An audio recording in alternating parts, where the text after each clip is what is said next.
Vamos a dar inicio al panel Hibridación, Bioartificialidad, donde nos va a acompañar Hugo Solís, Julio Saldívar, Gilberto Esparza y una vez más Ken Reinaldo. Bueno, voy a hacer una pequeña presentación de ellos y después daremos paso al panel. Bueno, Hugo Solís realizó la maestría en Artes y Ciencias en el Media Laboratory del MIT y el doctorado en Arte Digital y Medios Experimentales en la Universidad de Washington. Se ha enfocado en las posibilidades creativas y estéticas que se producen en la interacción entre sonido, tecnologías digitales e interactividad. Actualmente es miembro del Sistema Nacional de Creadores de Arte. Muchas gracias, Hugo, por estar aquí. Julio Saldívar es ingeniero en Comunicaciones y Electrónica por la Escuela Superior de Ingeniería Mecánica y Eléctrica Zacatenco del Instituto Politécnico Nacional. Ha investigado y desarrollado interfaces electrónicas, electromecánicas, neumáticas y de iluminación. Actualmente participa en el proyecto Medialab.mx y colabora con el Colectivo Espacial Mexicano. Muchas gracias, Julio, por estar aquí. Gilberto Esparza cursó estudios de artes plásticas en la Universidad de Guanajuato y en la Facultad de Bellas Artes de San Carlos, así como en la Universidad Politécnica de Valencia, España. Actualmente desarrolla organismos y sistemas al mezclar alta y baja tecnología, utilizando desechos industriales para intervenir el espacio público. Entre sus premios se encuentra Vida 9 de la Fundación Telefónica de España y el primer premio en Artfest 05. Bueno, Ken Reinaldo ya lo hemos escuchado, creo que no necesita mucha presentación, pero cabe destacar que ha recibido el primer premio de Vida 3.0, un premio de distinción del Ars Electrónica en 2004 por Augmented Fish Reality y una mención honorífica en 2001. Muchas gracias a ambos por estar aquí. Gracias. Bueno, vamos a dar inicio con el panel con Hugo Solís. Okay. Cuando quieras, Hugo. Okay. Bueno, muchas gracias por venir. Tengo entendido, primero vamos a presentar cada uno algunos de los trabajos que permitan tener puntos de contacto en las distintas propuestas. Entonces a mí me gustaría primero mostrar una serie de proyectos directamente relacionados con la temática del panel y algunos que están satelitales a ello. Entonces voy a empezar con una pieza que se llama Swarm. Esta pieza se hizo durante el doctorado en la Universidad de Washington y bueno, primero la pongo y después la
Supongo que debía haber empezado diciendo que obviamente todo mi trabajo tiene que ver con sonido. Soy más un artista sonoro que transita en otros medios también, pero el sonido es como el punto central de todo este trabajo. Entonces, aquí lo que se trataba de hacer es de representar con sonido las distintas interacciones que se dan en sistemas emergentes.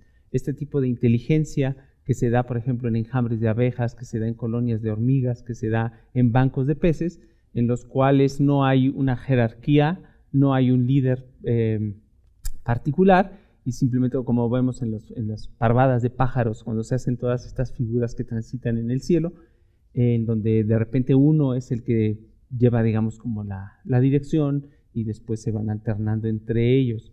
Y en las hormigas es muy evidente también como una hormiga en sí no tiene una complejidad de inteligencia, es asombrosa, pero su concepto, dentro de nuestro concepto de inteligencia, lo que ellas logran en conjunto es asombroso. Por ejemplo, logran encontrar la distancia mínima entre dos puntos, entre la casa pues, y el punto de alimento, a través simplemente de pequeñas reglas muy básicas. Entonces, aquí lo que se hizo, se modeló en cada una de estas microcomputadoras esta conducta, y se transmiten por la intensidad de radiofrecuencia. Hay grupos de sonidos, y cada uno es libre de determinar la colección de sonidos que va a tocar. Sin embargo, se empieza a generar esta inteligencia, y entre todos ellos empiezan a hacer una composición en donde de manera natural se transiten grupos de sonido. Entonces se puede ir de sonidos de agua, por ejemplo, y después se transita a sonidos electrónicos, luego a sonidos más de cristales y de maderas. Entonces hay 8 grupos y se transita de esta manera. Entonces es una representación sonora de este tipo de inteligencia. Es una colaboración con Bruce de la Universidad de Washington. Fue uno de los primeros proyectos centrados en estos materiales. El otro proyecto que también quiero enfocarme con detalle, este es otro material que también es, estas son las raíces de los proyectos. Estos son proyectos de hace 7, 8 años. Esta es una pieza, nada más voy a poner secciones de ellos, en los cuales se trata de representar lo que son los electroencefalógrafos, es decir, las señales del cerebro, las ondas cerebrales, pero se hace con una metáfora. Yo tengo una formación de pianista, y por tanto he tenido muchas piezas como la que está ahorita que tiene una relación con el piano. En esta pieza lo que hago es que tomo materiales del piano grabado por fuera con micrófonos afuera del piano, y materiales que están grabados con micrófonos adentro de las cuerdas, y utilizo un algoritmo que es el mismo proceso de transformación del sonido con el material fuente, el primero de afuera del piano y el segundo. Y esto tiene que ver con una metáfora. Tengo que aclarar, y ya lo veremos aquí un poco más adelante. Tengo una serie de colaboraciones con mi padre, que es neurofisiólogo, y él me explicaba alguna vez cómo la electroencefalografía en cerebro no se hace en humanos, evidentemente, salvo en rarísimas ocasiones, pero se obtienen materiales muchísimo más precisos, que son los que se logran normalmente con electrodos aquí afuera del cerebro. Entonces es lo mismo algoritmo, un proceso adentro del piano emulando lo que está dentro del cerebro, y otro en la parte externa. Entonces voy a poner fragmentos porque es una pieza de 7, 8 minutos.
Aquí las fuentes se van tomando fragmentos pequeños de una sección de 10 segundos y se van alternando y haciendo variaciones. Esa es la parte afuera del piano. Y esto es, lo acabo de brincar al azar, es una sección de la segunda parte de la pieza con los materiales internos.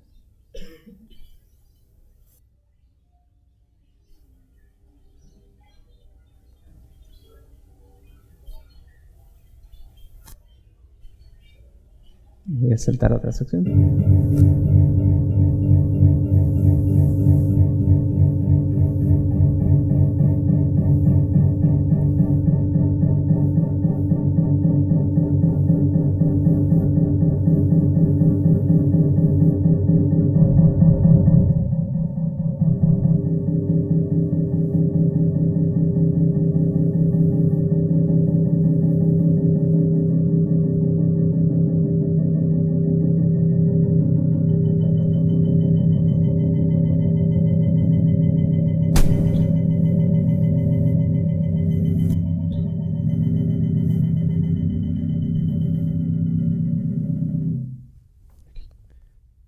Entonces, este es otro pequeño material. Y esto también me lleva a la pieza que está ahorita, que es Metáforas para pianos muertos. Y Metáforas para pianos muertos es un diálogo, igual, con los pianos tratados como nuevos objetos y con la interacción con el público. Ahí digamos que la intención es más bien analizar las conductas de las personas dentro de la instalación. Ahorita voy a poner igual un video donde se describe cómo son los patrones de análisis de cómo son los movimientos de las personas y tratar de correlacionar la conducta de las personas adentro del espacio con los materiales sonoros que se generan. Entonces,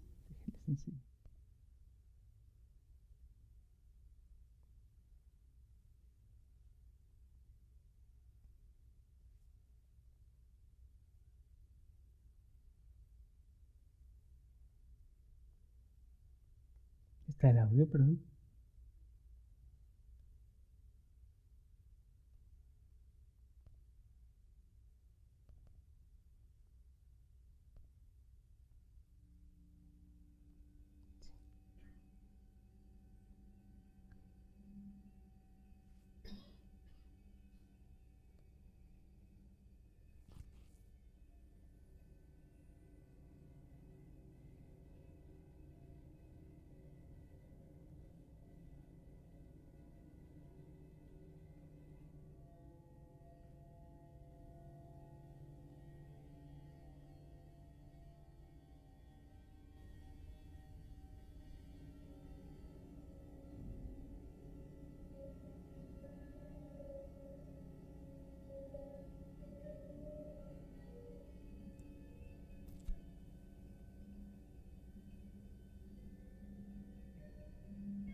Esta pieza ha tenido varias versiones, esta es la cuarta versión que se muestra y en cada versión se exploran relaciones diferentes y se trabaja con materiales distintos. Entonces también fue un proceso evolutivo muy interesante porque al principio fue técnicamente muy compleja en el sentido de desarrollar motores, bases para detener los motores, felpas que frotaban las cuerdas y poco a poco el proceso natural de evolución fue, ir quitándolo, fue desmembrando, así como los pianos fueron desmembrados, fue desmembrar toda la tecnología que acompañaba a la pieza y llegar cada vez a versiones más decantadas en donde ya eran los motores, como verán, colgados de una manera muy, muy, muy sutil, son nudos, son cuerdas, son manteniendo la estética de estos pianos antiguos, ¿no?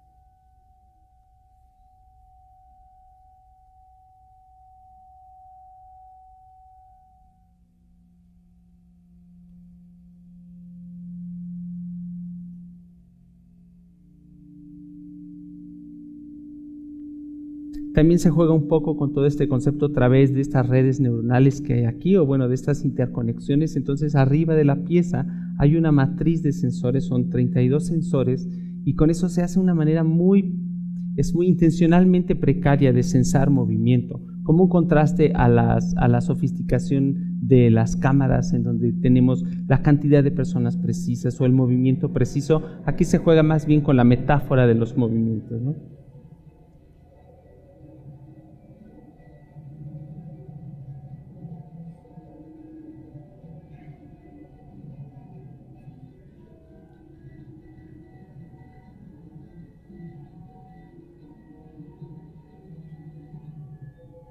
Por ejemplo, aquí hay unos motores que ya no se ocupan y de otra vez fue el proceso de depurar y depurar hasta llegar a la versión actual, que es la más sencilla en términos, que es técnicamente la más sencilla, pero que acústicamente tenía los mejores resultados. Y con esta matriz de seguimiento de las personas. Aquí tiene todo el material de cómo fue creada y demás.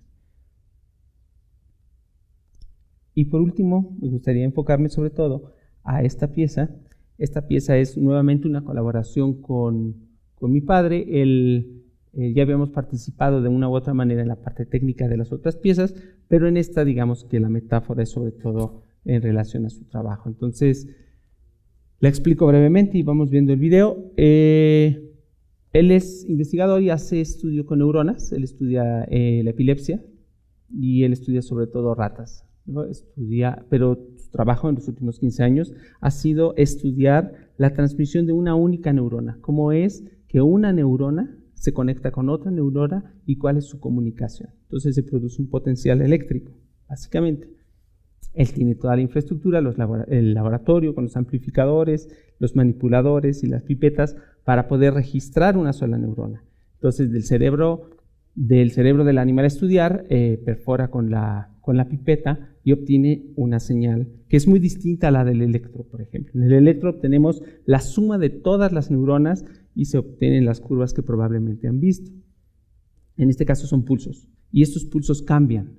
Hay pulsos por ejemplo, las neuronas que activan el corazón son muy precisas, ¿sí? Y hay otras que son mucho más caóticas. Hay neuronas que se activan cuando un ojo, por ejemplo, ve una línea recta.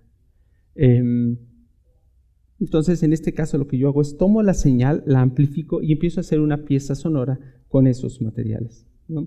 Se utilizó el caracol un poco por su metáfora, por su erotismo y por su velocidad de movimiento y lentitud, pero también se escogió por el tamaño de su neurona, que es 200 veces más grande que la neurona, por ejemplo, del mamífero, ¿no? Entonces, les enseño el video.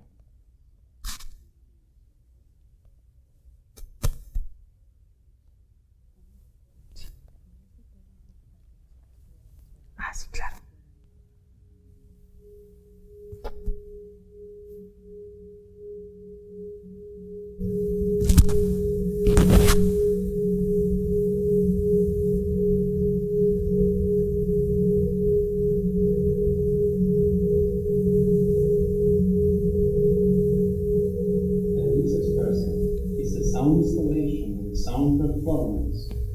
The electrical signal of a single neuron of a snail is registered and used as main source for generating a sound experience.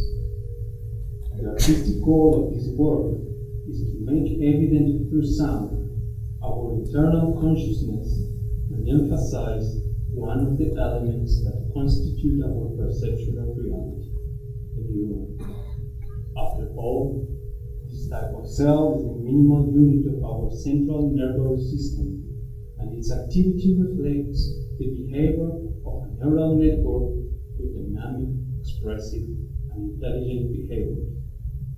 This work is the collaboration between Hugo Solis' father, neurophysiologist researcher at the UNAM University, and Hugo Solis' son, sound artist concerned with the use of a variety of data sources as detonators of sonic experiences.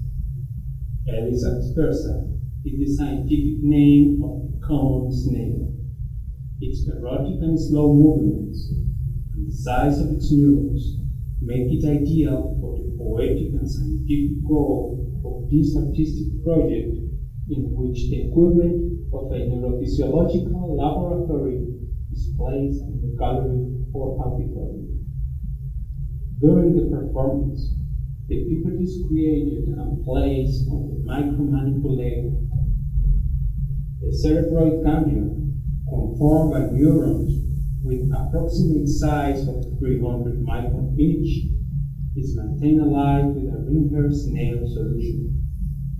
Hugo father starts the process of trying to penetrate a single neuron in order to obtain intracellular recording. If he succeeds, the most clean and boosted signal is acquired. The electrical signal is amplified and filtered with the proper equipment and visualized in the oscilloscope. The pulses, which are in the range of 1 to 100 Hz, are digitized in a computer where Hugo's son generates the sonic transformations by applying digital filters and create textures by looping the beats.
Preserved on plates, and the recording of the performance of about 45 minutes is played through speakers and looped infinitely. Listening to the rhythmic patterns of a snake neuron is metaphorically the listening of a similar system to the one that integrates our own neural system, which constitutes our mechanism of perception. In other words, the rhythmic patterns and sounds that emanate from this artwork are the same ones that allow us to integrate what we know as the perception of the reality, the emotions, and the aesthetic phenomena.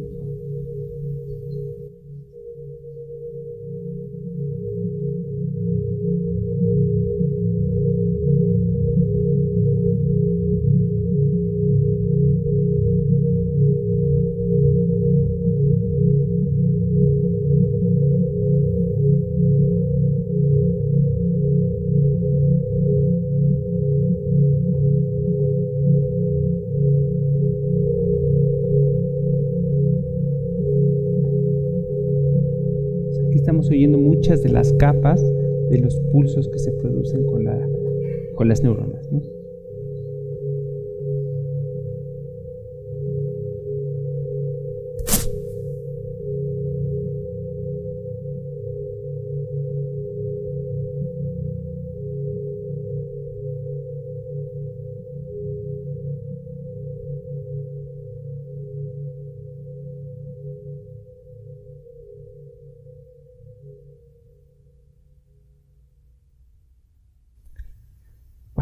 Creo que con eso hay un materialito. Yo soy ingeniero, mi formación es ingeniero, y entonces desde la ingeniería y desde la parte cuadrada, mocha, entiendo el arte, ¿no? Y a partir de eso lo he explorado y ha sido inmersivo poco a poco. Las primeras veces que me tocó trabajar en colaboración con artistas, yo entendía solo la necesidad de un reto tecnológico, resolver solo cuestiones tecnológicas sin entender ni el discurso ni lo que había atrás de cada obra. Y poco a poco, gracias a personalidades como Gilberto, como Arcángel, he ido aprendiendo y me han ayudado a sensibilizar poco a poco esas prácticas. De todas esas colaboraciones, que ahorita vamos a mencionar algunas, surge un proyecto que se llama Cosechando Frutos para Robots.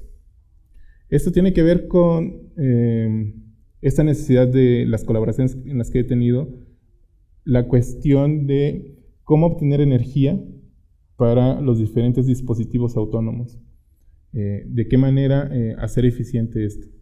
Y se han explorado diferentes técnicas. y en especial a mí me interesó la parte de cosechar energía de las señales de radiofrecuencia.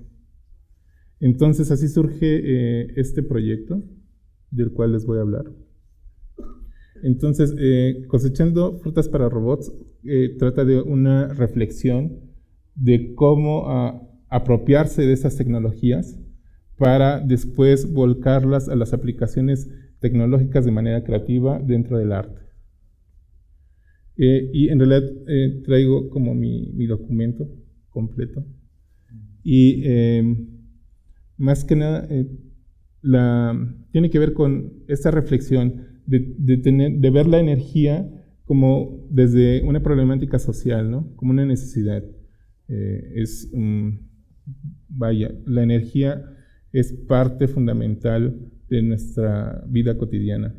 Y además hay como mucha apropiación de diferentes empresas, y ahorita como en nuestro país, ¿no? De CFE, quien se apropia como de toda esa energía para administrar este recurso. Por otro lado, en radiofrecuencia, quien rige el campo electromagnético en el territorio nacional es la Secretaría de Comunicaciones y Transportes, a través de COFETEL. Y todos ellos son los que restringen o deciden a quién le dan cada espacio del espectro electromagnético. Con esa necesidad es como esa reflexión de, a partir de esa energía, cómo poder nosotros, que esa energía que está dentro de la urbe, que esa energía que nosotros estamos inmersos en ella, ¿no? El campo electromagnético entendido como una gran gelatina, donde nosotros estamos ahí presentes y donde nosotros tocamos y la gelatina vibra, ¿no? De esa manera se puede entender el campo electromagnético entre transmisores y receptores. Y tenemos diferentes transmisores en toda la ciudad, ¿no? Desde telefonía celular, que son millones de usuarios los que están inscritos, radiocomunicación, estaciones de radio, estaciones de televisión, Wi-Fi, Bluetooth, y todo el tiempo estamos inmersos en eso. Además es chistoso porque cuando yo era más chavillo, entré a un seminario de radioterapia del centro médico. Y entonces en ese momento nos hicieron una explicación de todo lo que estamos radiados todo el tiempo, ¿no? Y en ese momento nos decían, si traes el celular en el pantalón, eres propenso a cáncer y a quedarte estéril, ¿no? Y entonces nos sacábamos el celular. Entonces, como a partir de todas esas reflexiones de que todo el tiempo estamos inmersos, aprovechar esta energía, que es una energía que sobra, ¿no? En comparación con otro tipo de prácticas de cosecha de energía, como la cosecha solar o la cosecha por vibración, la densidad de potencia que se encuentra por centímetro cúbico es mucho menor, es muy muy pequeña, no tiene esa capacidad como sí la tiene la energía solar. Pero la ventaja es que, a diferencia de la energía solar, que estamos radiados las 24 horas, y tanto así que estamos todo el día con nuestro teléfono mandando mensajitos, aunque sea en la madrugada y todo el tiempo estamos ahí, no nos podemos despegar. Entonces justo si estamos como teniendo y excitando ese campo electromagnético, ¿por qué no aprovechar esa energía para ir almacenando? Entonces, esta investigación, además de ir entendiendo qué tipos y qué ventajas y desventajas hay con respecto a los otros tipos de cosechas de energías típicas, también hay una reflexión en torno a la cosecha de energía que han realizado diferentes proyectos artísticos durante las prácticas del arte electrónico. Entonces, en ese sentido, tenemos como algunos referentes. El primer referente es Nanodrisas, de Arcángel Constantini. Él hace estos platillos voladores, que no son voladores en realidad. De ahí es la ficción donde él se inspira para desarrollar la nanodrisa. Flotan en los lagos para a partir de simbiosis, estar haciendo muestreos del agua contaminada. Para poder sobrevivir, la nanodriza cosecha energía solar con paneles solares a ultracapacitores.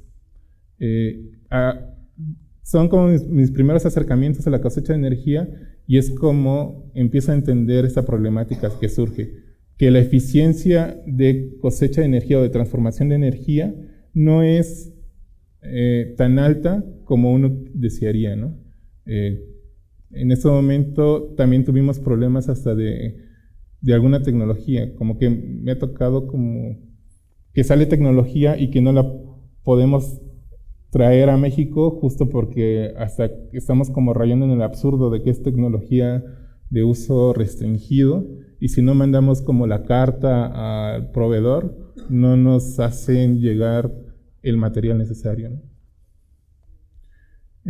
Otro de los proyectos, y no voy a hablar mucho de él, pero que aquí está, creo que va a hablar más él que es un experto, Gilberto Esparza, con su proyecto Plantas Nómadas, y no quisiera abordar mucho más porque creo que él lo explicaría más a detalle, pero él hace otro tipo de cosecha con celdas microbianas, y ahí se quedan puntos suspensivos para que él lo aborde.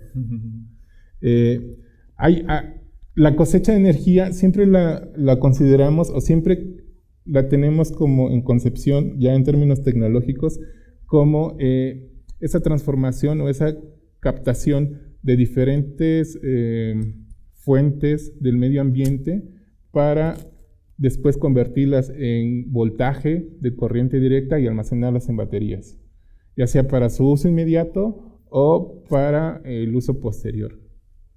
Hay un proyecto que creo que a todos nos encanta, bueno, hay muchas personas que nos encanta, que es el de Theo Jensen, porque, bueno, yo desde la investigación se me hace fabuloso como esta cosecha de energía eólica que no convierte necesariamente esa energía a energía eléctrica, sino la convierte a energía cinética, mecánica.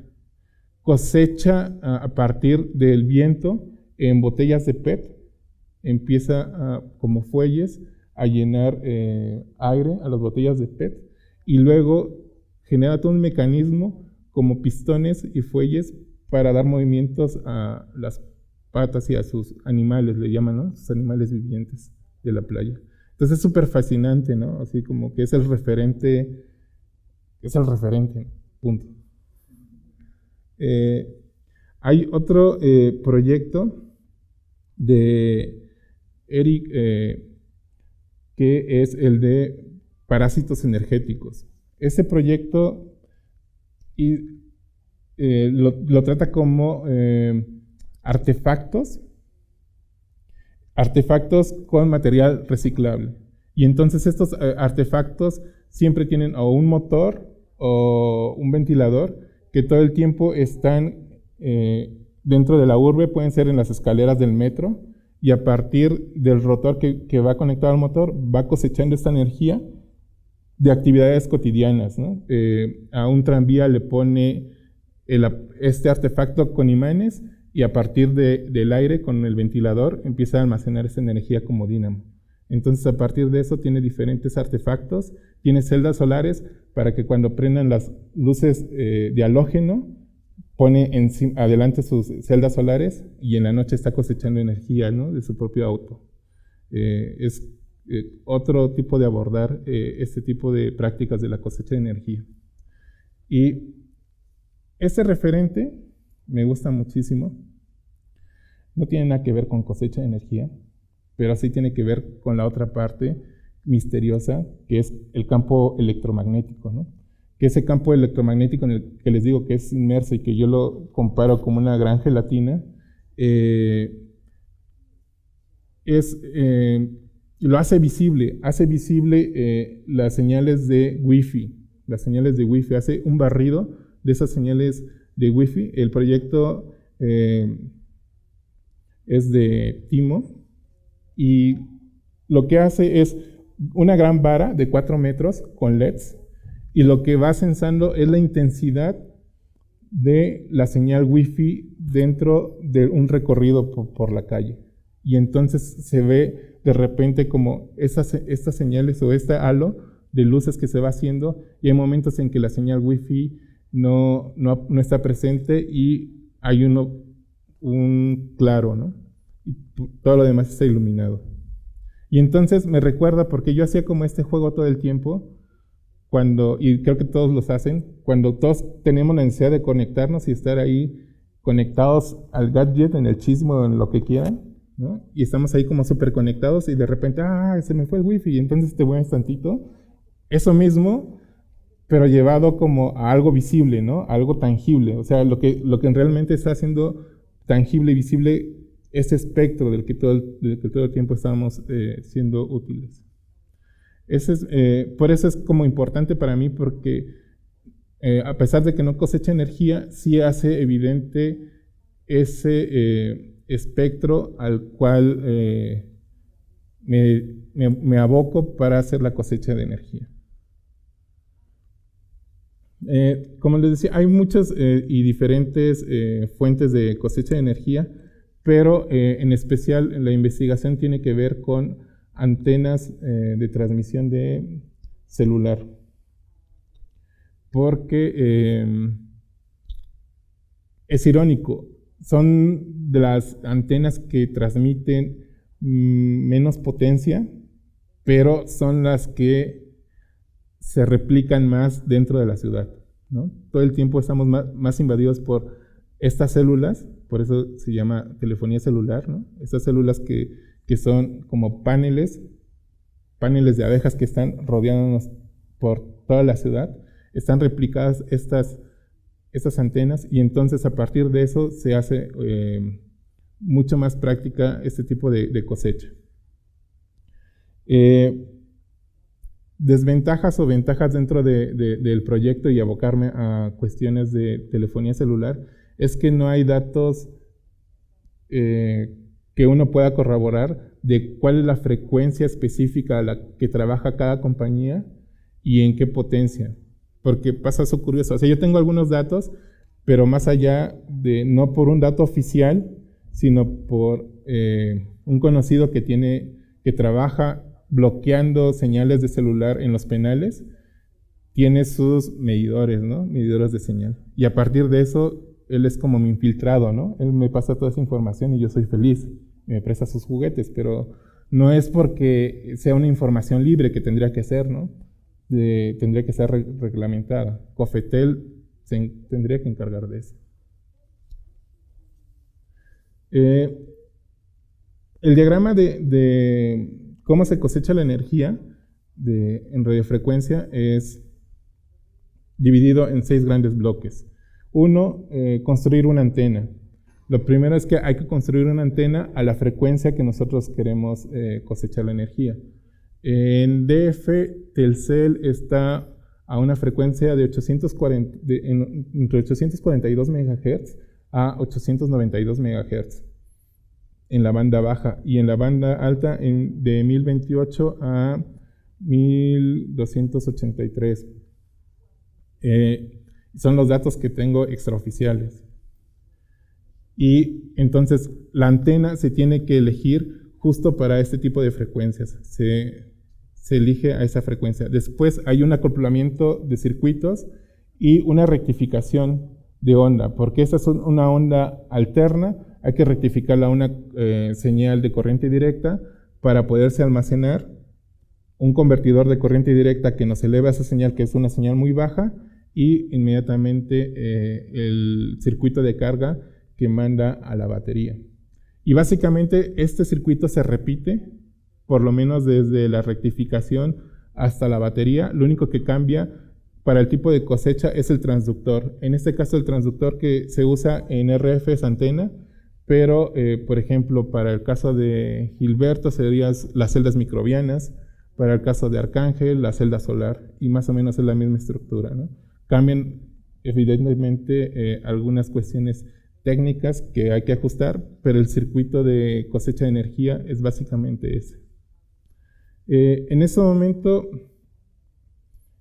Fui afortunado, el año pasado tuve el apoyo de PADIT, del Centro Nacional de las Artes, y gracias a eso pude comprarme algunos juguetes.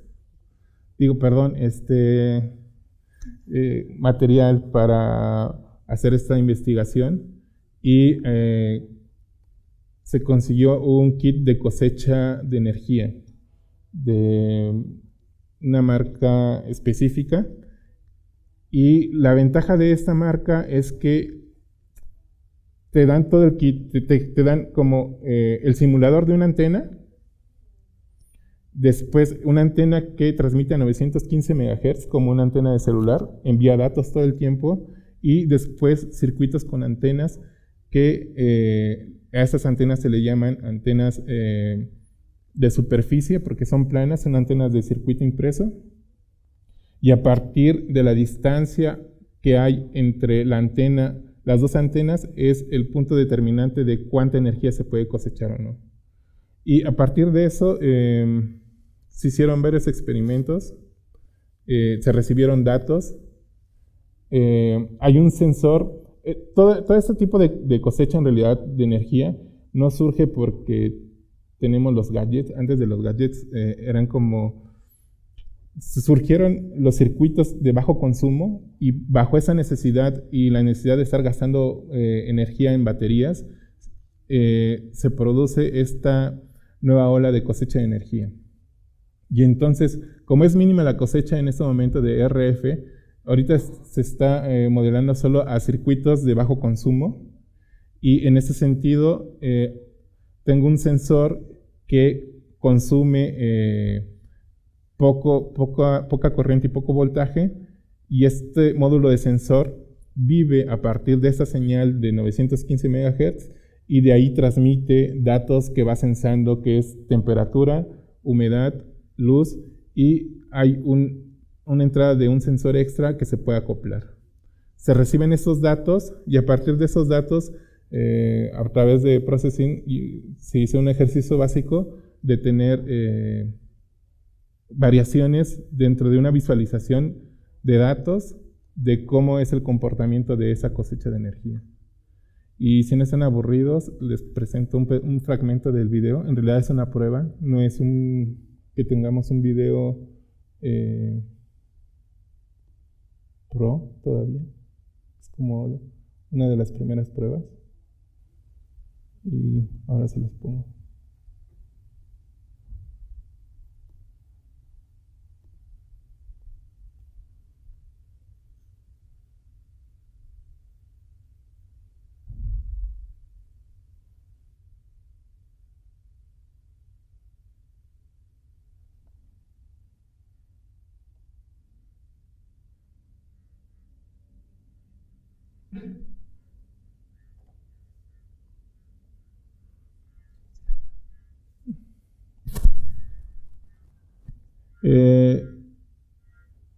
El tratamiento es en Processing y en Super Collider. El audio está en Super Collider.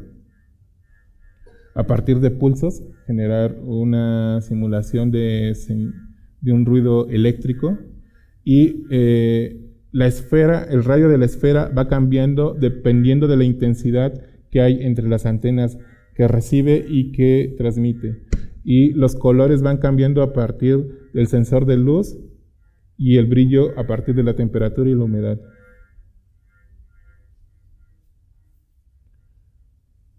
Ese es el primer acercamiento de obteniendo estos datos, pero en realidad la idea es, el compromiso es cosechar energía para los robots, pero pues mis juguetes salieron caros y hasta ahí me alcanzó. Entonces voy a volver a ir con Padit y decirle, quiero más, porque quiero mi robot, y si no me lo dan ellos, habrá alguien que sí. Y entonces ese es el experimento y la prueba más cercana. Y con eso cierro mi participación en este momento. Gracias. Muchas gracias, Julio. Bueno, pues continuamos contigo, Gilberto. Bueno, voy a ir un poquito rápido porque quiero hablar como de tres o cuatro proyectos que he estado trabajando con el tema de la vida artificial y organismos híbridos entre máquinas y sistemas biológicos. Primero hablamos de parásitos urbanos, que en realidad son como robots o organismos que surgen de desechos tecnológicos y de basura, ¿no? De chatarra y de elementos y componentes que me encuentro en los tiraderos y en tianguis, y así como varios materiales que voy encontrando, y luego todo ese material sirve como una sopa primordial de donde salen todas estas especies, ¿no?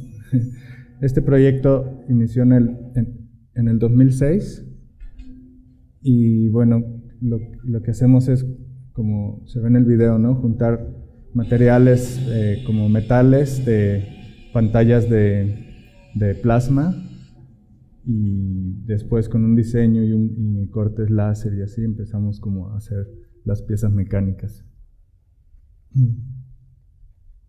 Y bueno, la idea de estos dispositivos, más que el robot en sí, es que sean como unos dispositivos de reflexión, ¿no? Al final lo que me interesa hablar con estos proyectos es cómo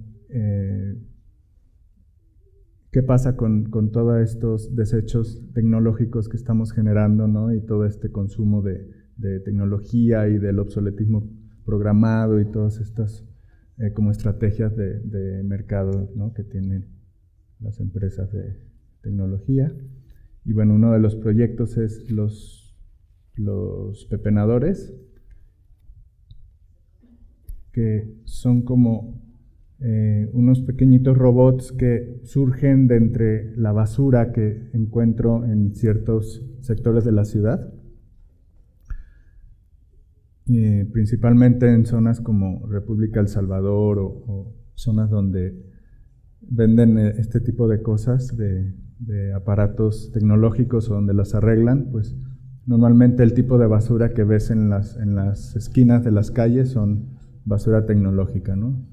Entonces estos robotitos se alimentan de baterías de no break, que son estos como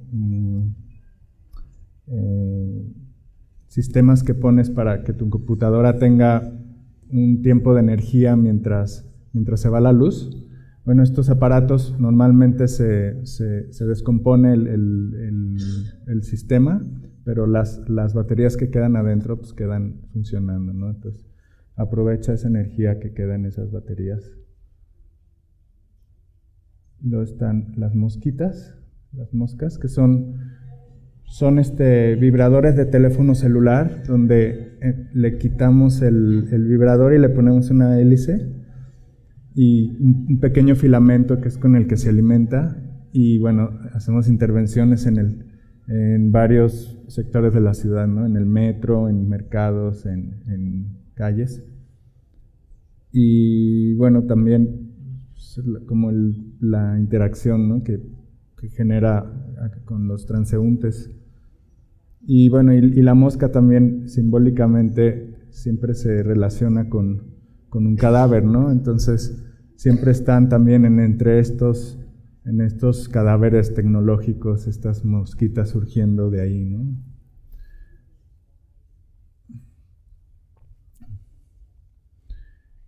Luego estos parásitos van evolucionando.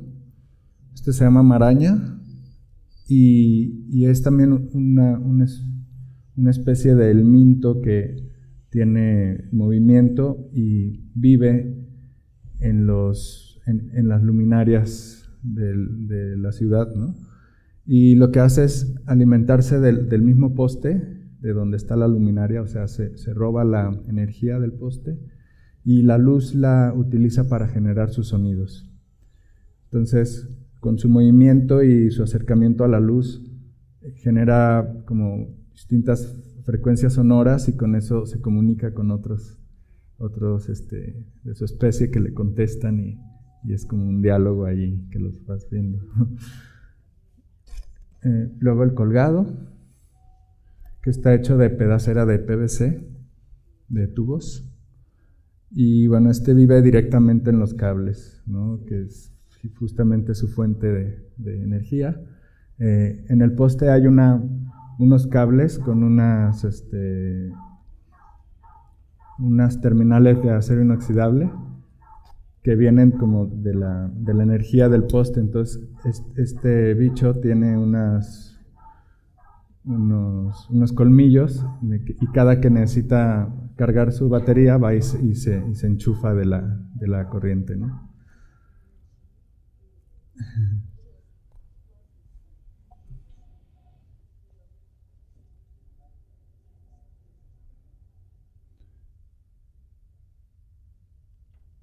El diablito.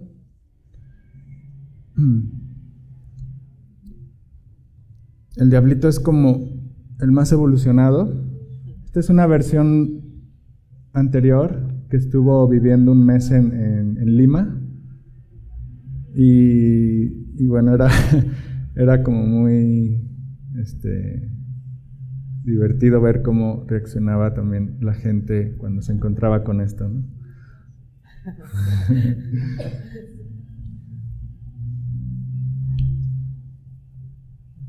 De hecho, Julio Saldívar fue el que estuvo desarrollando esta parte de la electrónica y de la programación de estos parásitos. Estuvimos colaborando en eso y bueno, hubo varios percances ahí, ¿no? Sí, pero al final estuvo un mes viviendo, luego murió de inanición porque se le oxidaron sus terminales y ya no pudo conectar, y el estar luchando ahí por conectarse se le acabó totalmente la batería y murió, y eso por la cantidad de humedad que hay en Lima, ¿no? Uh-huh. Por la brisa. Uh-huh. Ahora hay una nueva versión de creo que sí. Perdón, Sí, hay voy a un perro apagar aquí esto. escondido. ¿Cómo se apaga?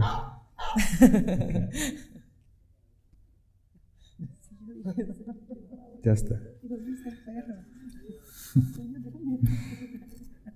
Sí.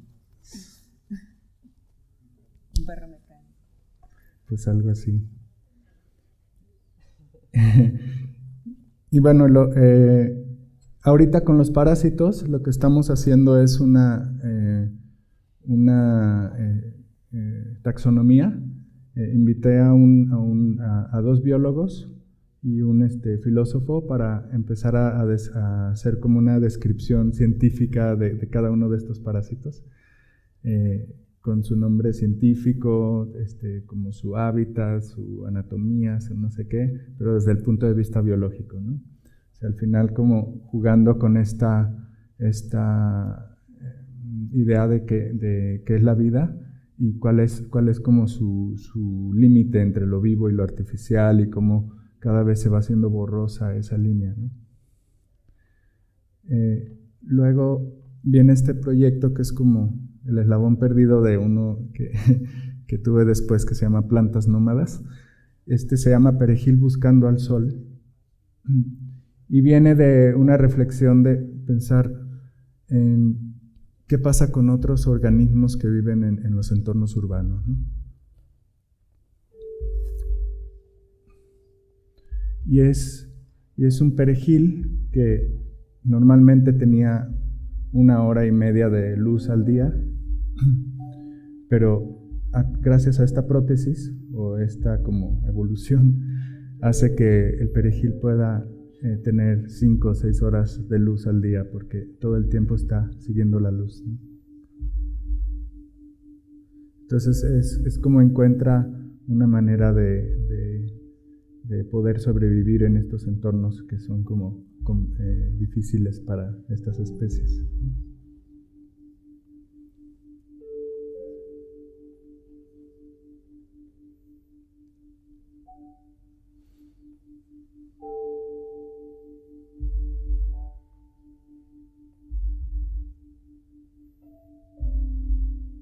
Ok. Plantas nómadas. Bueno, este proyecto surge a partir de un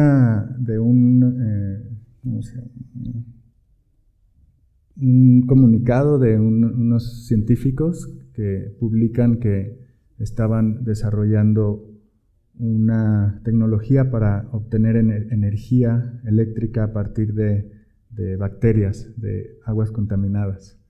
Entonces, a partir de eso y con las ideas que ya empezaba a tener sobre el perejil, por ejemplo, y el antecedente de parásitos que se alimentaban de alguna manera de una contaminación, ¿no? Las plantas nómadas son también como un organismo que vive en la ribera de los ríos contaminados y se alimenta de la contaminación para sobrevivir ahí, ¿no? Entonces empezamos como a imaginarla y también a hacer scouting en distintos ríos en México con problemas de contaminación. Y bueno, nos encontramos con el río Santiago, que está, bueno, esto es a la altura de Guadalajara.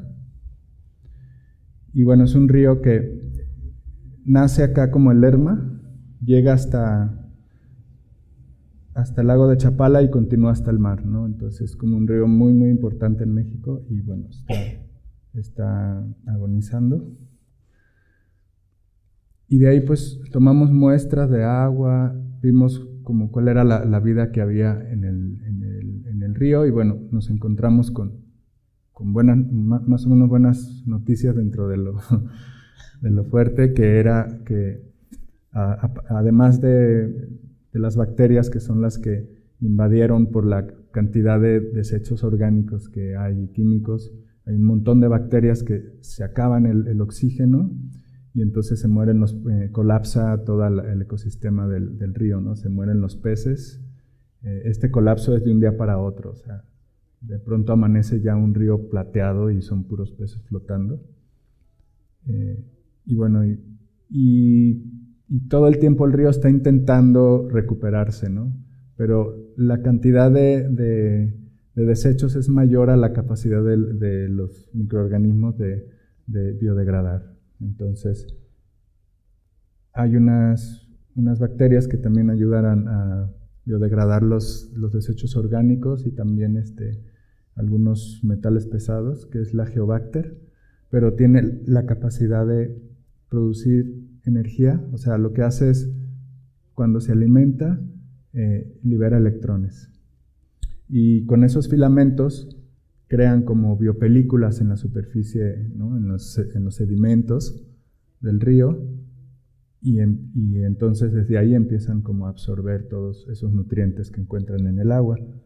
Entonces lo que hace el robot es tomar esta agua con las bacterias, y las bacterias empiezan a colonizar el estómago de la planta nómada, ¿no? Que son como celdas de combustible microbianas. Entonces, al estar aquí aisladas, esas bacterias tienen tiempo de sí biodegradar el agua, ¿no? Y en ese proceso libera electrones que los cosechamos, y esa energía se utiliza para alimentar una parte del sistema del robot, ¿no? Justamente la parte del microcontrolador del robot, del cerebro. Entonces hay una simbiosis en la que el robot le provee de alimento a las bacterias y las bacterias al robot. También hay plantas en el robot que... voy a poner otra imagen. ¿Dónde sale? Bueno, me voy a adelantar un poco. Bueno, aquí donde hay celdas. Se me olvidó en qué estaba, pero... Ajá, también hay plantas que generan energía eléctrica. O sea, todas las plantas, a través del suelo, de sus raíces, hay unas bacterias que le ayudan a la planta a asimilar nutrientes, ¿no? y esas bacterias también están produciendo energía eléctrica, entonces también aportan energía al robot y sobre el robot crecen plantas, ¿no? Y bueno, en los procesos de las bacterias limpian el agua y esa agua limpia se la da a las plantas que viven en el robot y así es como toda una simbiosis, ¿no? Entre especies orgánicas y el robot. Y bueno, todo esto es como imágenes del proceso. Y aquí este es como todo el metabolismo del robot, ¿no? Tiene una trompa con la que recoge el agua en los ríos. Y luego esa agua la lleva hasta las celdas de combustible microbianas, que pues está formada por dos terminales, un ánodo y un cátodo. En el ánodo es donde las bacterias colonizan, hacen sus biopelículas y viven, ¿no? El cátodo es una terminal de grafito que está expuesta al aire, una parte, y otra al agua. Entonces, con los procesos de oxidación y así, es que se genera una diferencia potencial y entonces podemos obtener energía de ahí, ¿no? Voy a ir un poco más rápido. Y bueno, hemos hecho también como cultivos de bacterias para aislarlas y ver y conocer más sobre su actividad. Y aquí algunas pruebas de cómo generan energía, ¿no? Este módulo de celdas está encendiendo un LED. Y bueno, ha habido muchísima gente involucrada, gente de la UNAM, de la Universidad de Guanajuato y del CINVESTAB, donde se han hecho como distintos experimentos y aportaciones para el proyecto, ¿no? Aquí fue una junta de discusión acerca de la parte mecánica del robot con un equipo de investigadores del CINVESTAB del área de mecatrónica. Y bueno, el equipo que se empezó a formar para empezar a desarrollar el proyecto. Y pues fue un proyecto multidisciplinario, ¿no? Donde se hicieron como varias versiones, unas para estudiar como la mecánica, otra para ver la resistencia a materiales, y el robot pues fue como evolucionando, ¿no?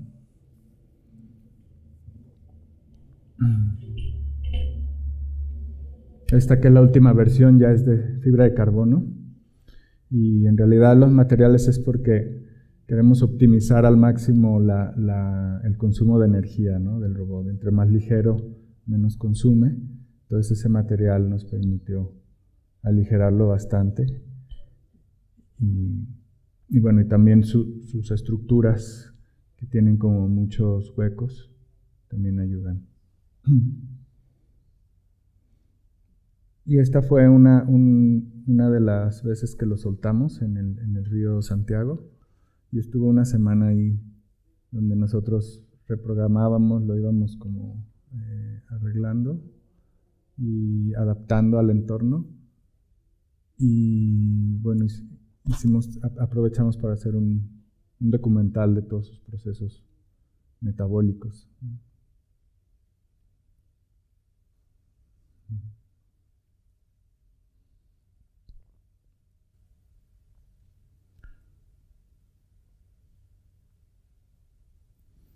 Claro, está dotado de sensores para poder reconocer el entorno, saber cuando ya se acerca el agua. Y bueno, al final es muy complejo también internamente todos los sistemas de drenaje que tiene para llevar el agua a las celdas, de las celdas a las plantas, del excedente al suelo, ¿no? Y al final esa energía que genera es para ella misma, o sea, es para su propia supervivencia, ¿no? Y bueno, Bueno, este es el río Lerma, a la altura de Salamanca, Guanajuato. Y pues, una de las leyendas urbanas era que se incendia ese río, ¿no?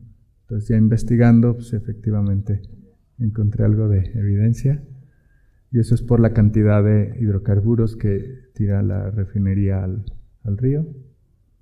Y bueno, ahí se soltó un mes, una nueva versión que se estuvo trabajando en la Universidad de Salamanca.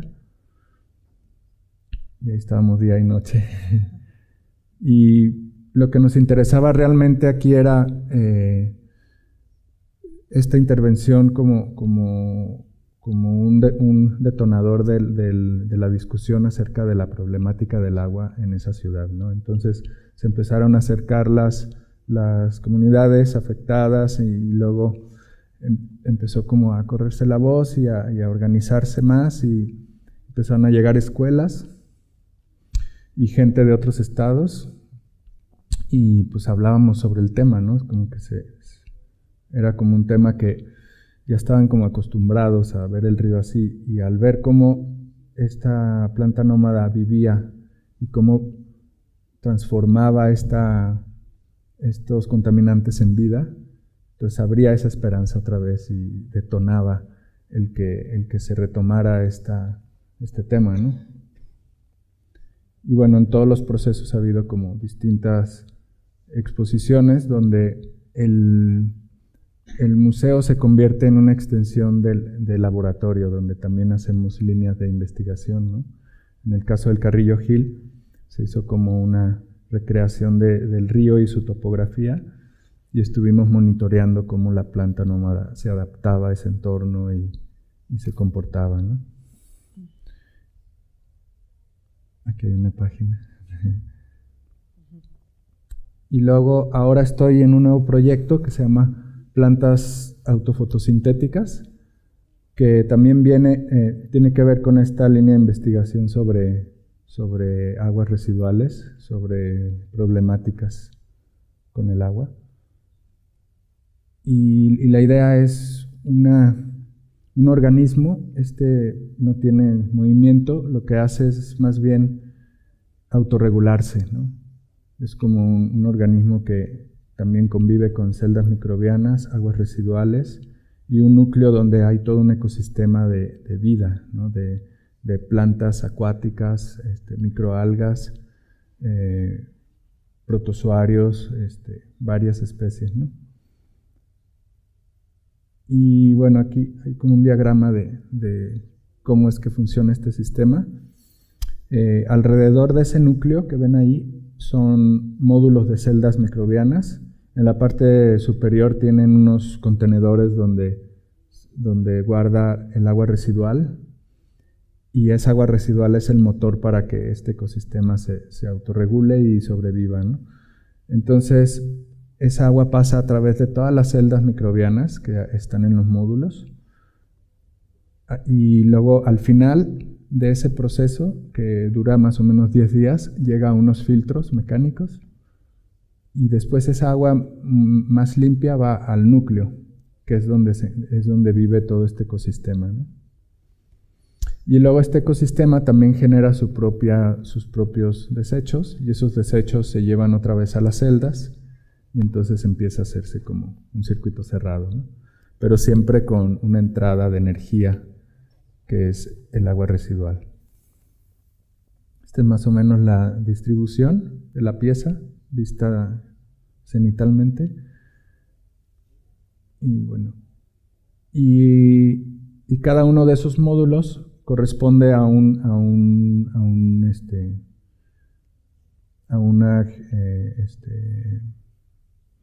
punto de donde se tomaron esas aguas, ¿no?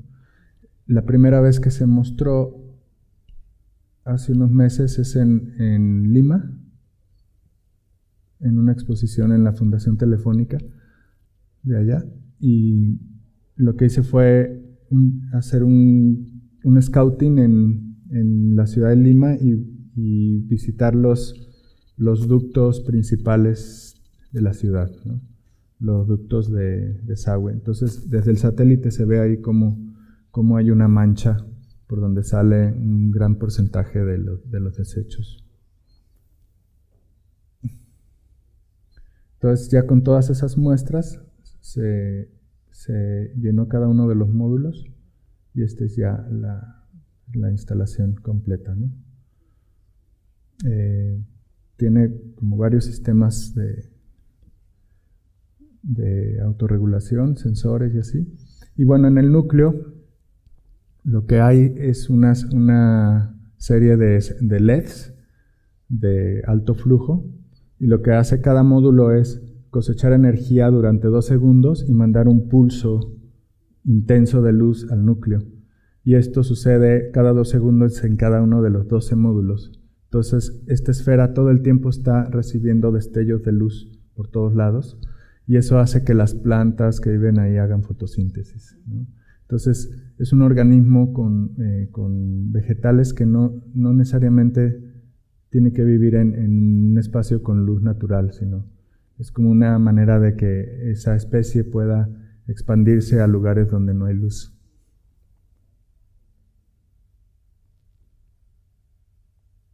Y con esto acabo.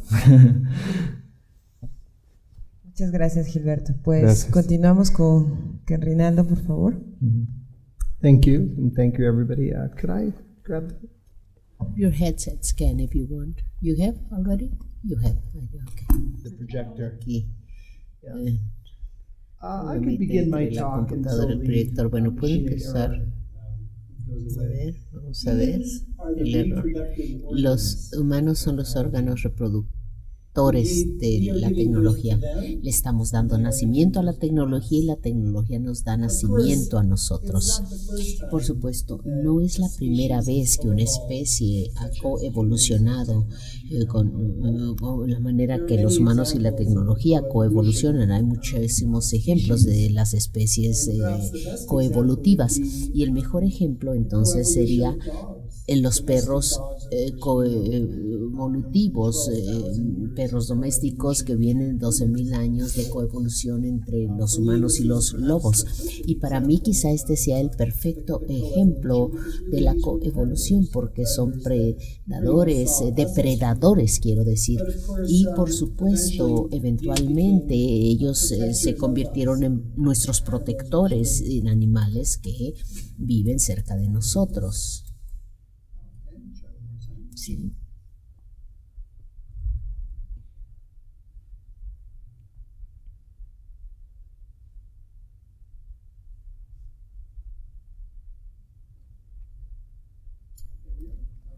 Muy bien, muy bien, todo arreglado. Perfecto. Esta no es la primera vez que hemos visto esta coevolución. Una de las cosas que me interesan muchísimo es ver la sabiduría natural de la naturaleza, es decir, el funcionamiento, su sabiduría, las formas naturales de la naturaleza. Dos lados de una rama se llama este trabajo, y cuando yo pienso de los sistemas naturales, una de las formas recurrentes una y otra vez en todos los sistemas naturales son las estructuras de árboles, que de hecho son, digamos, las formas de inteligencia primordial del universo, y me fascina ver estructuras de árboles no solamente en ramas y raíces, sino también en las células cerebrales, y ahora las vemos también en redes de cómputo integradas de gran escala. Y si vemos las computadoras, vemos la estructura de árboles que se manifiesta ahora en las redes computarizadas mismas, ahora que se extienden en todo nuestro mundo.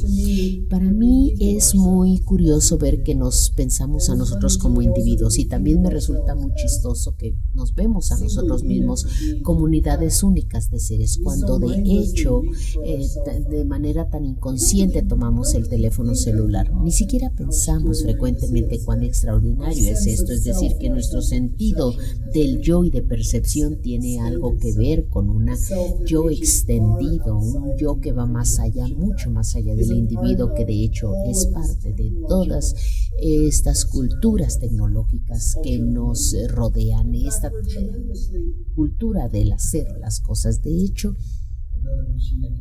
a ver, Muy bien, gracias. Lo que me interesa es que nos sentimos tan cómodos y que de hecho ya existimos en este entonces mundo embriónico de cables y de chips.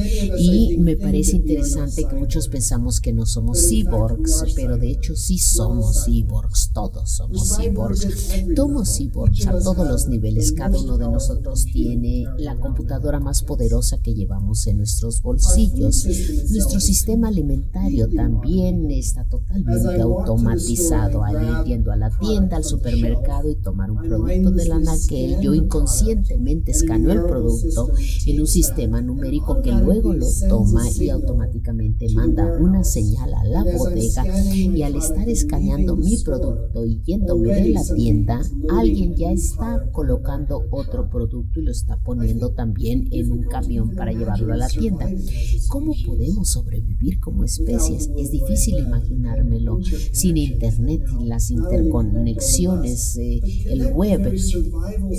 Nos conectan y conectan sistemas de sobrevivencia sobre los cuales nosotros existimos. A mí me parece muy interesante y ver aquí nuestros distinguidos colegas que estamos aquí hablando de una relación simbiótica con algo como el sol. Y es fascinante para mí escuchar también sobre estas obras que ahora están saliendo, proveniendo de energía solar, y están limpiando los desastres, los caos que hemos creado. Esto es algo de gran inspiración para mí. Pienso que casi todos ustedes ya vieron casi todo el trabajo que presenté. Quisiera concluir con una última pieza de mi trabajo. Es decir, esta es una obra conjunta, es una escultura videomóvil basada en el concepto de estos patios exquisitos, es decir, tomamos formas de varias partes a gran escala. Es un móvil con diferentes pantallas y tiene que ver con animales urbanos que viven en la ciudad central de Columbus, Ohio.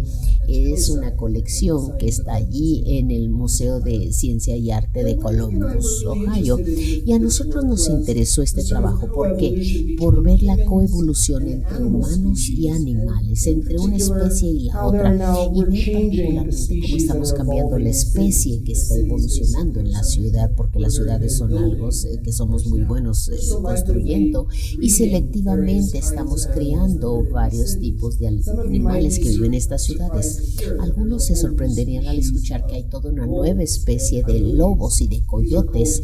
Se llaman coyolobos, coyolobos.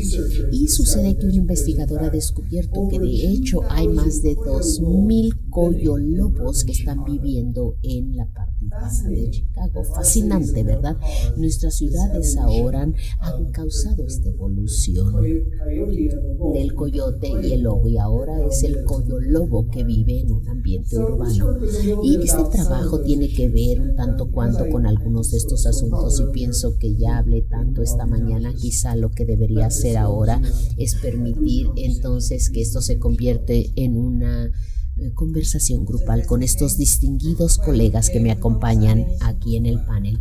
Yes, thank you very much. Let us talk about a few. En donde de alguna manera el arte ha sido el campo de experimentación para poder pensar esta necesidad de una ecotecnología, de pensar en los residuos de la tecnología, en lo que sobra de la tecnología, pero como algo que tenemos que buscar reciclar. Por una parte, el arte es un campo de experimentación para los artistas que les interesan estos temas, pero para ti, Julio, también te ha permitido, creo, ampliar ciertos horizontes y experimentar en cosas que quizá te permite, como tú mismo has dicho, jugar con todo esto, ¿no? Entonces, bueno, si les parece bien, podemos poner este tema como en discusión y a partir de ahí generar más discusiones o comentarios también entre sus obras.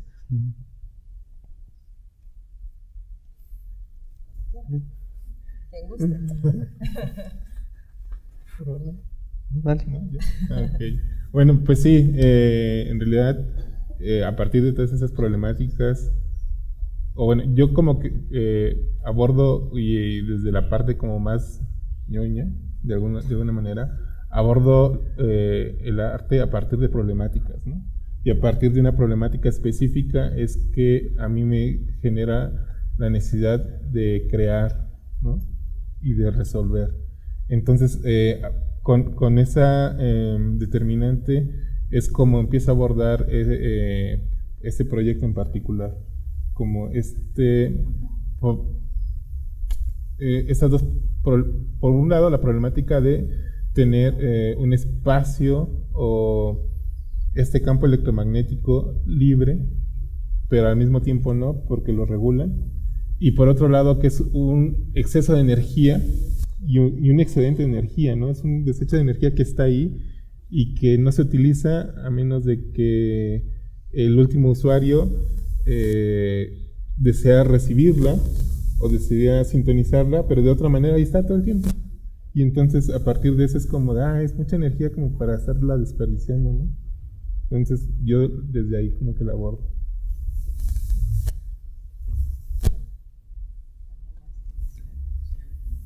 Yo creo que... perdón. Digo, evidentemente cada una de las propuestas es distinta y eso es también lo más valioso del arte, por ejemplo. Y a lo mejor uno de los puntos... Porque, bueno, en mi caso creo que nos conocemos lo suficiente entre todos para saber que hay muchas otras obras que hemos hecho que no abordamos en esta presentación porque no tocan el tema de esta plática en particular, pero dentro de las materias que vimos creo que hay dos cosas que me llaman mucho la atención, que una tiene que ver obviamente con que dentro de este concepto de la ecología, o por más técnicas que sean las piezas, menos técnicas, creo que lo bonito de todo este trabajo tiene que ver con que por lo menos en estas obras el sujeto no está propiamente en las obras. Estoy siendo un poquito un poquito conceptual tal vez, pero creo que todas estas lo que detonan sobre todo son preguntas en la relación en donde el ser humano es un sujeto, ¿sí?, que vemos a través de una lente que es estos aparatos o estas evidencias, pero en donde probablemente la pregunta que se está tratando de resolver es la relación que hay entre nosotros, entre individuos, y entre el resultado que se da entre la colectividad de los individuos. Por ejemplo, digo, como en la pieza del SWARM, de la inteligencia emergente, creo que es muy evidente en muchas de estas piezas que hay una preocupación en estas piezas, que la suma de las observaciones de todos juntos detonan preguntas muchísimo más complejas que las que se dan en una sola persona. Y eso es evidente, por ejemplo, en la pieza de Hill, en donde pues hay mucho interés en lo que pasa en el fenómeno cuando la persona ve el poste, ¿no?, y ve al animal. El animal es bellísimo, las piezas de Hill son bellísimas, ¿me explico? Pero lo que se detona en la observación de las personas también es bellísimo, ¿no? Entonces, creo que es lo más no rescatable, sino lo que nos unifica a todos en esta mesa discusión. Bueno, y creo que también un poco para relacionar pues, todas las obras y todos los trabajos que están haciendo, también lo que pone en cuestión es un poco la idea de cuestionar cómo los aparatos tecnológicos de alguna manera también tienen una especie de vida y están vivos de alguna manera. Por ejemplo, cuando se modulan a través de, cuando decías, los pianos están conectados y parecen módulos como redes neuronales, ¿no? Como mostrar una inteligencia, una memoria que se desarrolla en esas piezas. Y hace rato cuando nos contabas la historia del parásito urbano en Lima, que muere, o sea, cuando yo te vi decías, es que se murió, es que parecía que estabas hablando de un ser vivo, se murió como se muere el perrito, como se muere alguien, o sea, hay la pérdida de energía, y creo que también ese es un tema que se puede poner ahí en discusión, ¿no? Bueno, Ken, no sé qué piensas sobre esto.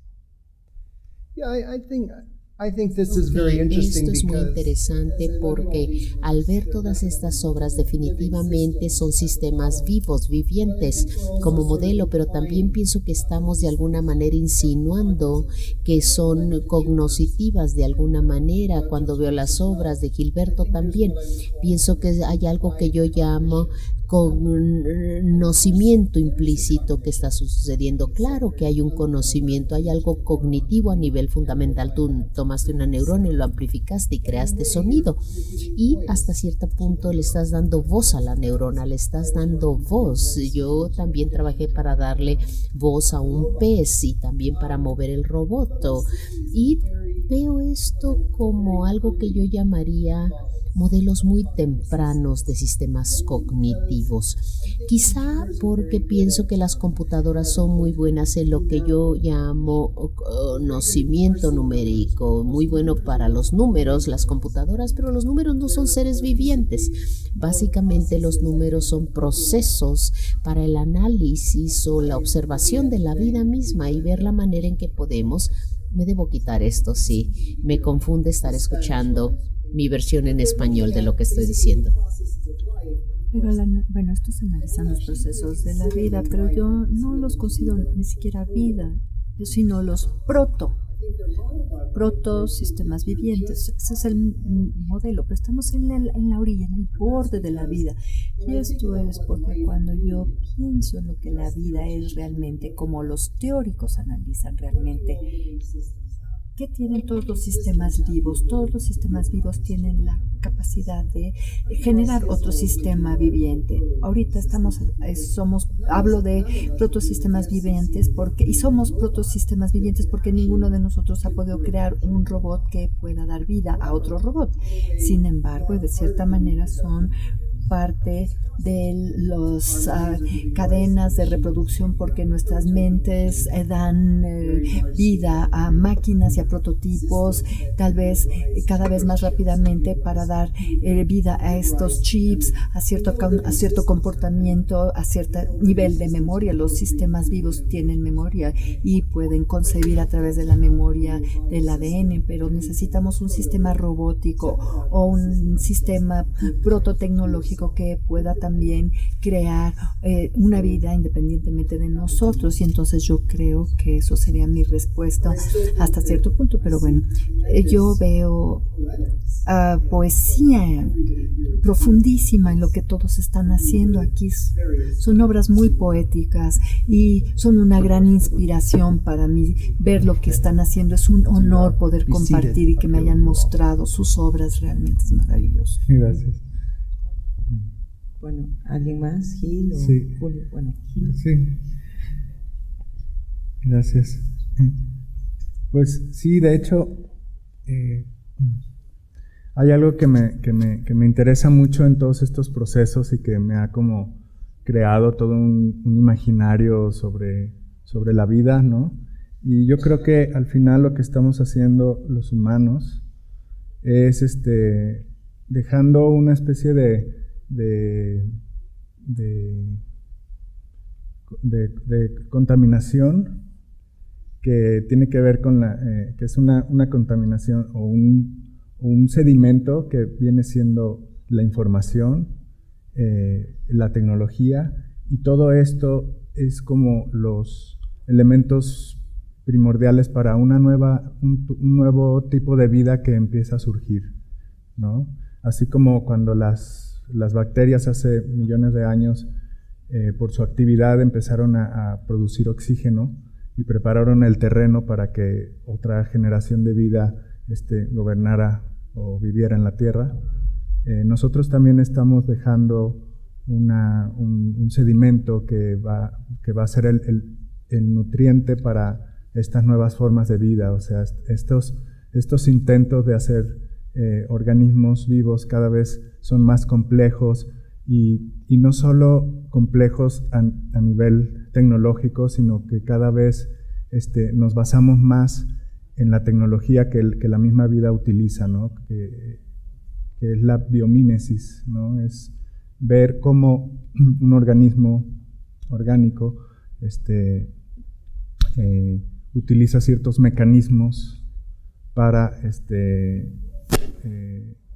mantenerse vivo, y también nosotros estamos observando muy de cerca cómo se comportan estos sistemas en los organismos para replicarlos, y eso el replicarlos nos enseña a conocer más la vida y a hacer que este camino se vaya acelerando, ¿no? Entonces, en este momento la historia de la vida inorgánica se está construyendo, es borrosa. En el futuro no se sabe desde dónde se va a determinar qué está vivo y qué no. o sea, en esta historia que se está construyendo. Y no sé, es como un imaginario, una reflexión que me surge de todos estos procesos. Tengo una pregunta. Después de la respuesta, de los comentarios de ustedes dos, es ¿cómo se imaginan las obras de arte siguiendo un poco la filosofía de Kurzweil and the singularity is near, where we are not gonna develop, no vamos a desarrollar tecnología tan sofisticada como los seres humanos, pero sí vamos a poder hacer conexiones muchísimo más profundas de las que tenemos. Las prótesis, digamos, serían como el proto idea, ¿no? Pero ¿qué va a pasar cuando realmente entendamos el cerebro? ¿Cómo va a ser una obra de arte? Cuando nosotros seamos capaces de entender los fenómenos que se dan a nivel neurológico y por tanto podamos hacer una interfase que se conecta al cerebro y de esa manera detonar piezas que evidentemente no conocemos ahorita. Mi preocupación sería cómo serían las piezas sonoras que no conocemos. ¿Cómo nos vamos a saltar a la interfase del oído para materializar experiencias que ya no sé si serían sonoras, pero porque afectarían directamente al cerebro? Y la pregunta sería para todos en la mesa, ¿cómo nos imaginamos piezas en ese sentido, en esa línea de ciencia ficción? Que a lo mejor no es ficción en unos años, ¿no? Es una pregunta abierta que me gustaría. I think it's a very Yo interesting creo que question. es una pregunta muy interesante para mí, porque hay muchos teóricos que están comentando esto. Por ejemplo, Hans Moravec, que analiza el número de neuronas en el ojo, abstrae el número de neuronas, después analizan el cerebro. Tal vez tenemos 100,000 millones de células, pero tal vez 200,000 neuritas por célula cerebral, y tal vez hay más células cerebrales que átomos en el universo. Entonces esto es una cifra arrolladora e inimaginable. Entonces es cierto que ahora tenemos microchips con 5,000 millones de transistores, pero esto es también un asunto arquitectónico, porque como Hugo lo comentó, no estamos entendiendo todavía la estructura del cerebro. Podemos tomar fotos del cerebro y vemos procesos vivientes usando escaneos y procesos especializados que existen ahora, pero creo que el problema con la singularidad de lo que estamos discutiendo es que creo que no estamos haciendo una distinción exactamente entre el cerebro y el cuerpo. No es algo separado, es cuerpo-cerebro. El cerebro tiene 100,000 millones de neuronas, pero el cuerpo tiene trillones de neuronas, y todo lo que conocemos en nuestro cuerpo es la naturaleza de la inteligencia que somos como especie humana, y aquí es donde yace la verdadera complejidad. Yo, como todos ustedes, me siento muy inspirado por la capacidad de la tecnología para permitirnos ver hasta las partículas más infinitesimales, o la emoción epistemológica de poder adentrarnos en el universo e imaginar otras formas de vida en otros planetas. Pero como artista trabajando en la tecnología y en cosas tan complejas, verdaderamente estamos apenas rascándole a la superficie. Estoy emocionadísimo, por supuesto, como tú sugieres, de que tal vez ahora estamos empezando a crear formas de protovida o cosas que a la larga van a habitar el planeta, pero yo creo que será más bien un modelo.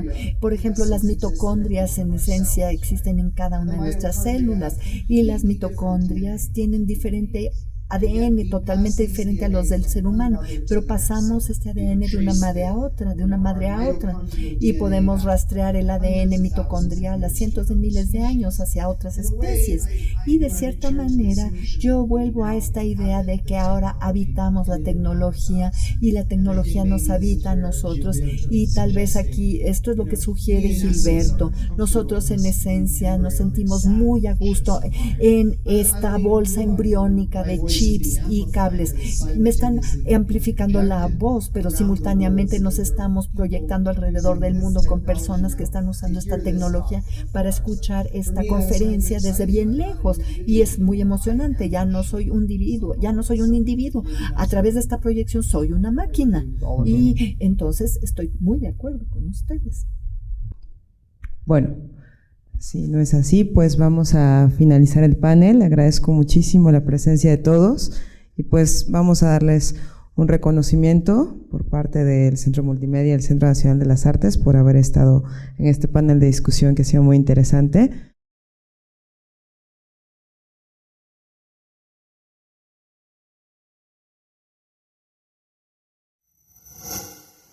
Gobierno de México.